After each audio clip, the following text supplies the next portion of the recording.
दोस्तों, कैसे हो? दोस्तों, आज हम इस वीडियो में एनवीएस में जो मेस हेल्पर का वैकेंसी निकला हुआ है, उसके लिए कुछ इम्पोर्टेंट एमसीक्यू देखेंगे। इससे पहले मैंने 10 वीडियो ऑलरेडी बना दिया है, तो अगर अभी तक आपने उसे नहीं देखा तो मेरे चैनल पर जाकर प्लेलिस्ट बना हुआ है, वहाँ से आप देख सकते हैं। एंड जो प्लेलिस्ट है उसका लिंक मैंने डिस्क्रिप्शन बॉक्स में भी डाल दूँगा, तो वहाँ से भी आप देख सकते हैं।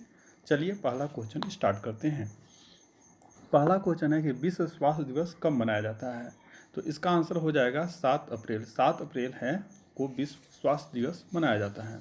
आपका जो सिलेबस है उसमें हाइजीन है, हाइजीन स्वच्छता स्वास्थ्य से रिलेटेड हो गया, तो एक क्वेश्चन आपके लिए बहुत इंपॉर्टेंट हो जाता है। ठीक है, अगला है कि स्वच्छता, शारीरिक व्यायाम, आराम और नींद ये किसका हिस्सा है? तो यह व्यक्तिगत स्वच्छता का है। इसमें ऑप्शन दे देगा स्वच्छता, सामाजिक स्वच्छता, व्यक्तिगत स्वच्छता, इस टाइप से दे देगा। तो आपको व्यक्तिगत स्वच्छता यानी पर्सनल हाइजीन है ना, तो हाइजीन से ये भी संबंधित हो गया, तो ये भी आपके लिए इम्पोर्टेंट है। अगला क्वेश्चन है कि निम्नलिखित में से कौन सा एक अस्वास्थ्यकर आदत है, मतलब अनहेल्दी हैबिट है?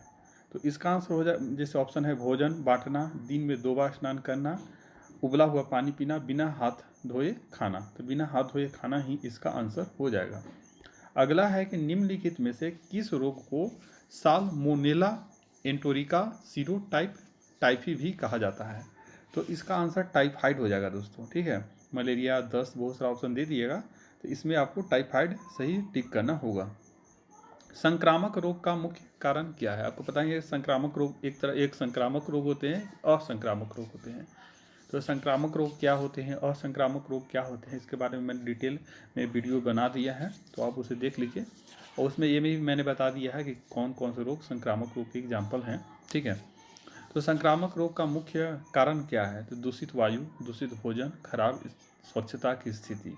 तो इन सभी कारणों से एक बीमारी दूसरे व्यक्ति में फैल जाती है, तो ये सभी कारण संक्रामक रोग का मुख्य कारण हैं दोस्तों। ठीक है, निम्नलिखित में से कौन सा कारक एक स्वस्थ व्यक्ति के लिए आवश्यक है? एक हेल्दी व्यक्ति के लिए कौन सा कारक आवश्यक है?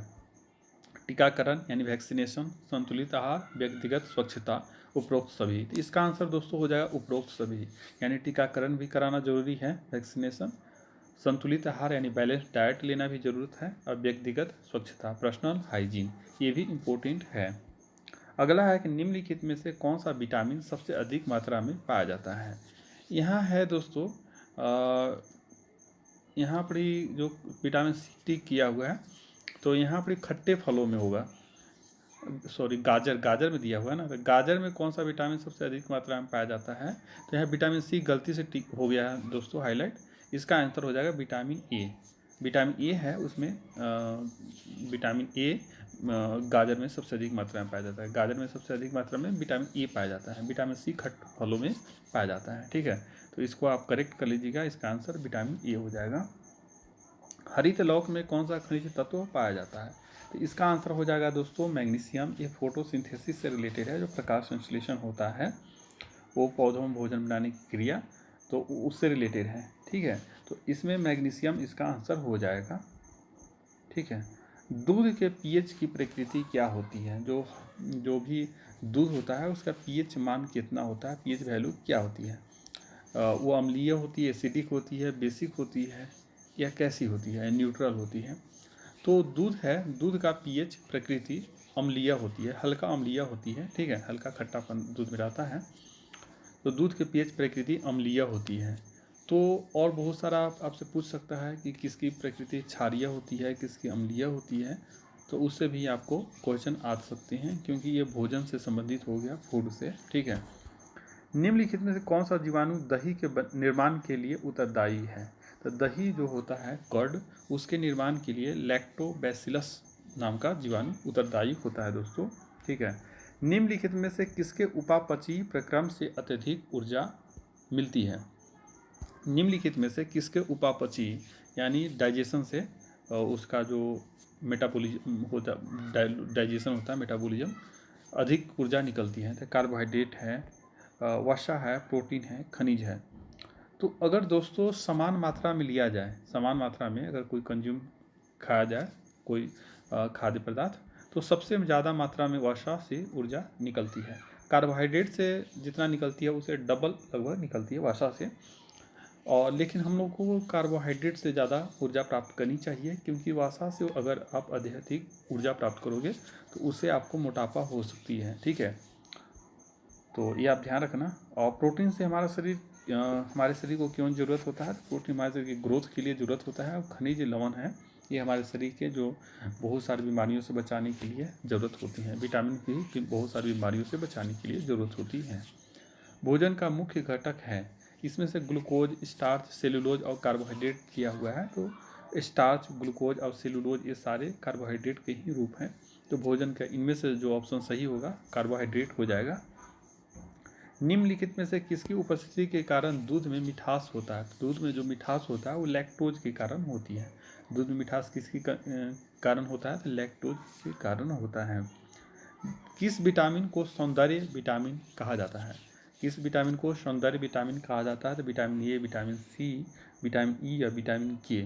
तो विटामिन ई होता है वो सौंदर्य विटामिन कहा जाता है। और विटामिन ई की कमी से बांझपन भी होता है दोस्तों, तो ये भी याद रखना। विटामिन ए है, इसकी कमी से रतौंधी होता है। और विटामिन ए गाजर में अधिक मात्रा में पाया जाता है। विटामिन सी है, इसकी कमी से स्कर्वी नामक बीमारी हो जाती है। और विटामिन सी खट्टे फलों में अत्यधिक मात्रा में पाया जाता है, जैसे कि आंवला हो गया, नींबू हो गया, और जितने भी खट्टे फल हैं उनमें पाई जाती है। और विटामिन के की कमी से क्लॉटिंग ऑफ ब्लड, यानी ब्लड नहीं जमेगा। अगर कहीं कट लग जाती है तो ब्लड नहीं जमेगा, तो इसे आप ध्यान रखना। निम्नलिखित में से यौगिक यानी कंपाउंड एक किस समूह को सहायक आहार कहा जाता है? सहायक आहार, तो विटामिन है, विटामिन हमारा सहायक आहार है दोस्तों। ठीक है, ये हमें बहुत सारी बीमारियों से बचाने में मदद करता है, तो यह सहायक आहार है। और प्रोटीन हो गया, वसा हो गया, ये महत्वपूर्ण आहार हैं, क्योंकि वसा हमको बहुत ज़रूरत होता है इस। और प्रोटीन भी होता है, कार्बोहाइड्रेट भी होता है, वैसे तो विटामिन भी ज़रूरत है, लेकिन यह हमको बीमारियों से बचाने में मदद करता है। यह सहायक आहार में आता है। और हार्मोन और एंजाइम तो आप जानते होंगे। एंजाइम का काम जो खाना पचाने वगैरह में मदद करता है, वो हार्मोन होता है जो बहुत सारा हमारा क्रिया जो होती है उसको नियंत्रित करने में काम आती है। कौन सा विटामिन रुधिर का थक्का जमने में सहायक है? तो इसका आंसर पहले भी बताया था ऊपर में क्वेश्चन में, कि रुधिर का थक्का जमने में विटामिन के मदद करता है। और विटामिन ए की कमी से रतौंधी होती है। विटामिन सी की कमी से स्कर्वी। विटामिन बी विटामिन है, इसके अंतर्गत बहुत सारे विटामिन आते हैं इसके अंतर्गत। Vitamin B1, vitamin B2, vitamin B3। तो विटामिन B1 है, इसकी कमी से स्कर्वी होता है। तो विटामिन बी कॉम्प्लेक्स में B1 से लेकर B12 तक होते हैं। ठीक है दोस्तों। प्रोटीन की खोज किसके द्वारा की गई थी? तो प्रोटीन की खोज दोस्तों रॉबर्ट हुक द्वारा की गई थी। और जो फंक जो वैज्ञानिक थे, साइंटिस्ट, उन्होंने फंक ने खोज किया था विटामिन का। ठीक है, तो आप याद रखना इसे। तो इसमें टोटल 17 ही क्वेश्चन है, तो आप इसे याद रखना। ठीक है, और आपको अगर ये वीडियो अच्छा लगा तो इसे लाइक करें, चैनल को सब्सक्राइब करें, and share this video to your friends and relatives, and comment करके बताना कि अगला वीडियो आपको कौन से टॉपिक पर चाहिए। ठीक है, थैंक यू फ्रेंड्स।